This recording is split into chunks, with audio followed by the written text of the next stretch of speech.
You are eating less than ever before. The scale will not move. You wake up exhausted after 8 hours of sleep. And there is fat gathering around your midsection that was not there 2 years ago. Fat that no diet has touched, no workout has shifted, and no amount of willpower has dissolved. Here is what you have probably been told. Eat less, move more, try harder. Your body is simply holding on to calories, that this is a math problem. It is not a math problem. What is happening inside your body right now is not a calorie storage issue. It is a biological emergency signal, one that your body is running on purpose, with precision, because it genuinely believes your life is in danger. And the mechanism responsible? It is a hormone most people have heard of, but almost nobody truly understands. Today, we are going inside the cortisol system, the most misunderstood chemical in the human body. We are going to show you exactly how it hijacks your metabolism, why it targets your belly specifically, and what the science now tells us about resetting it. This is not a stress management video. This is a biology documentary. If you want the hidden science of the human body, not generic health advice, hit subscribe. Now, let us dive in. Let us start at the beginning, because the story of cortisol does not start in your fat cells. It starts in your brain. Deep inside your skull sits a tiny structure called the hypothalamus. Think of it as a 911 dispatcher, constantly scanning every signal coming in from your environment, your body, and your thoughts. The moment it perceives danger, it picks up the phone and sends one urgent message: activate the emergency response system. That message triggers your adrenal glands, two small organs sitting right on top of your kidneys, to release cortisol into your bloodstream. Now here's where most people misunderstand this hormone entirely. Cortisol is not inherently bad. In its original design, cortisol is a survival masterpiece.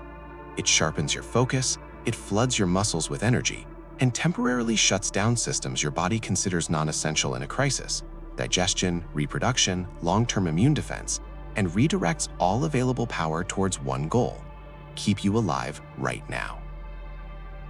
Imagine your body as a city with a power grid. Under normal conditions, power is distributed evenly.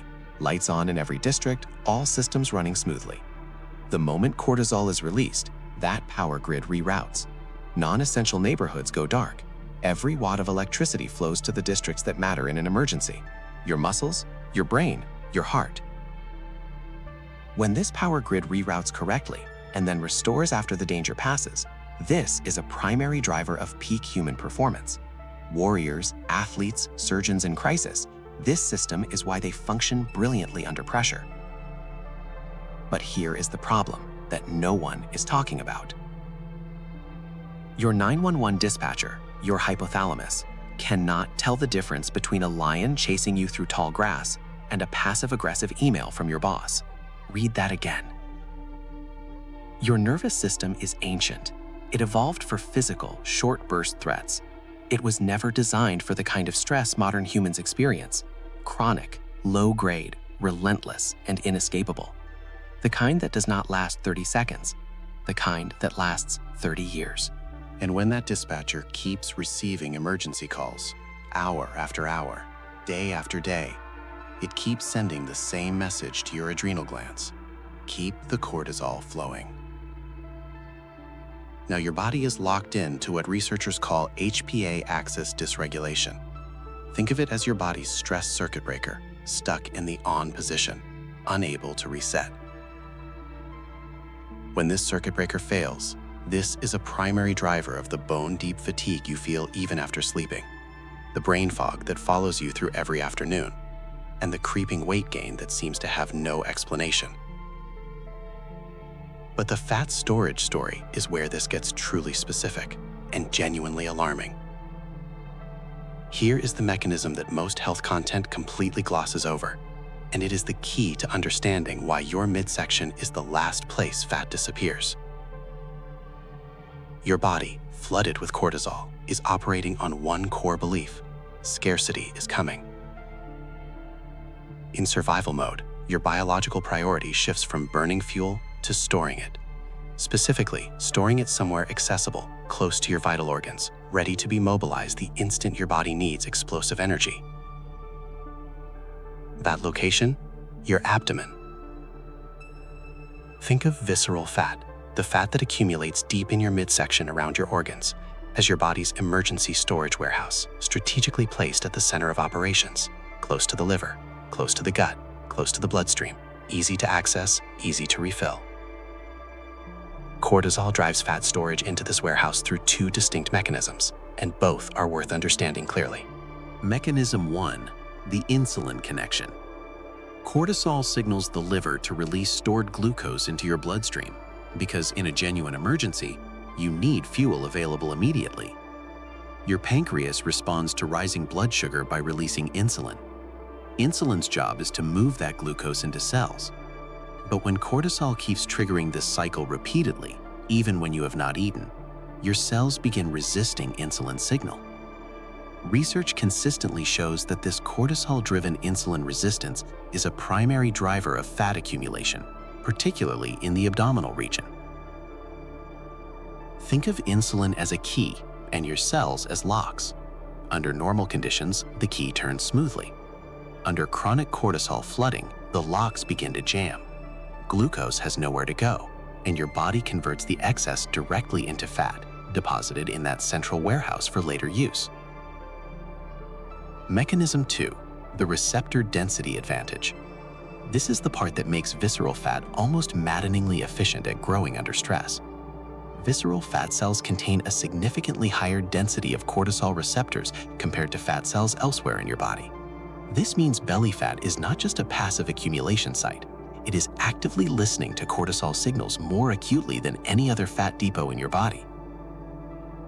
When this receptor system is constantly activated, this is a primary driver of why stubborn belly fat resists even extreme calorie restriction in chronically stressed individuals. Your body is not broken. It is executing a survival strategy with remarkable precision. The tragedy is that the threat it is preparing for is not coming. Now we need to connect this to something our regular viewers will recognize immediately. If you watched our episode on gut health, you already know that the gut lining is one of the most metabolically sensitive tissues in the entire body. Here is the link that makes that episode even more critical in hindsight. Cortisol directly slows down digestion, weakens the gut lining, and alters the microbial environment in your intestinal system. Chronic cortisol elevation is a primary driver of the kind of gut permeability, leaky gut, that feeds directly into systemic chronic inflammation, a topic we covered in depth in a previous episode. And chronic inflammation, as we explored there, creates its own cascade of hormonal disruption that makes fat loss nearly impossible without addressing the root signal first. This is not a coincidence. These systems are not separate chapters. They are the same story, told from different angles. And there is one more layer here that most people never connect. Cortisol directly suppresses the production of leptin, the satiety hormone that tells your brain you have eaten enough. Simultaneously, it elevates ghrelin, the hunger hormone. So your body is storing fat more aggressively, while simultaneously driving you to eat more, specifically craving dense, calorie-rich foods. This is why willpower fails. This is not a character flaw. This is hormonal architecture operating exactly as designed in a survival context. The hunger is real. The cravings are real. The fat gain is real. And none of it is your fault in the way you have been told it is. This mechanism begins disrupting your hunger signals in this phase, but the metabolic consequences will continue compounding every single day the cortisol signal stays elevated. And that is exactly where we are going next. Which means your fix is not a new supplement or another diet. You need to reset the biological signal your body has been trying to send correctly all along. Here is exactly how we do it. Quick note, please consult your doctor before making significant changes, especially if you have a diagnosed condition or are on medication. Step 1. Reset the signal timing. The cortisol rhythm anchor. Cortisol follows a natural daily rhythm. It is designed to peak sharply about 30 to 45 minutes after waking, then decline steadily through the day, reaching its lowest point around midnight to allow deep sleep and cellular recovery. In chronically stressed individuals, this rhythm becomes flattened. Cortisol stays elevated throughout the day and does not drop sufficiently at night, which is a primary driver of that exhausted but wired feeling that destroys sleep quality. The most evidence-supported anchor for restoring this rhythm is morning light exposure within 30 minutes of waking. Natural light, not a phone screen, not a light therapy lamp as a substitute. Hitting your retina signals your brain's internal clock to lock in your cortisol peak at the right time, begin the correct decline trajectory. Emerging evidence suggests that 10 to 20 minutes of outdoor exposure in morning light can meaningfully support HPA axis rhythm restoration within weeks of consistent practice. This is free, this is immediate, and the science behind it is substantial. Step 2. Break the glucose surge loop, the insulin circuit breaker. Because chronic cortisol triggers repeated, unnecessary glucose dumps from the liver, one of the most targeted interventions is reducing the insulin response burden on the system. Research consistently shows that eating protein within the first 60 minutes of waking, rather than carbohydrates, significantly moderates the morning cortisol-glucose interaction. Protein does not trigger the rapid insulin spike that refined carbohydrates do, which means your body is not compounding the cortisol-driven glucose release with additional dietary glucose spikes simultaneously. Aim for a minimum of 25 to 35 grams of protein at your first meal. Eggs, Greek yogurt, cottage cheese, or a whole food protein source, not a processed bar filled with sugar alcohols. This is not a diet. This is a hormonal timing strategy. Step 3. Down-regulate the alarm system, the parasympathetic switch. Your 911 dispatcher, the hypothalamus, takes its cues from your nervous system state. And here is what the neuroscience makes undeniably clear. The single fastest physiological switch from fight or flight to rest and restore runs through your breath. Specifically, extended exhalation. When your exhale is longer than your inhale, your vagus nerve sends a direct signal to your brainstem that the threat has passed. Cortisol production begins to ease. A protocol with strong research support: inhale for 4 counts, hold for 4 counts, exhale for 6 to 8 counts. Practice this for 5 minutes, twice daily, once mid-morning and once before your evening meal. Not during stress, proactively. You are training your dispatcher to lower its threat threshold over time, not simply responding in the moment.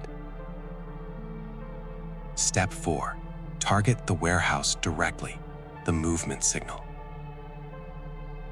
Visceral fat, that central emergency warehouse, is uniquely responsive to one particular type of exercise signal.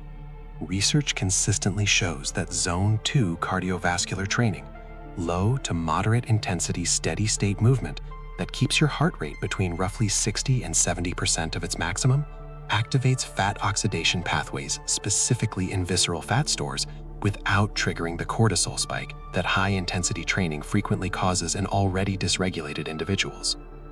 3 to 4 sessions per week, 30 to 40 minutes each. Walking briskly, cycling, swimming, any sustained, non-punishing movement. The goal is not suffering. The goal is sending your body a clear biological signal. The emergency is over. We can afford to burn the reserve. Here is the truth that this channel will always come back to. Your body is not working against you. It never has been.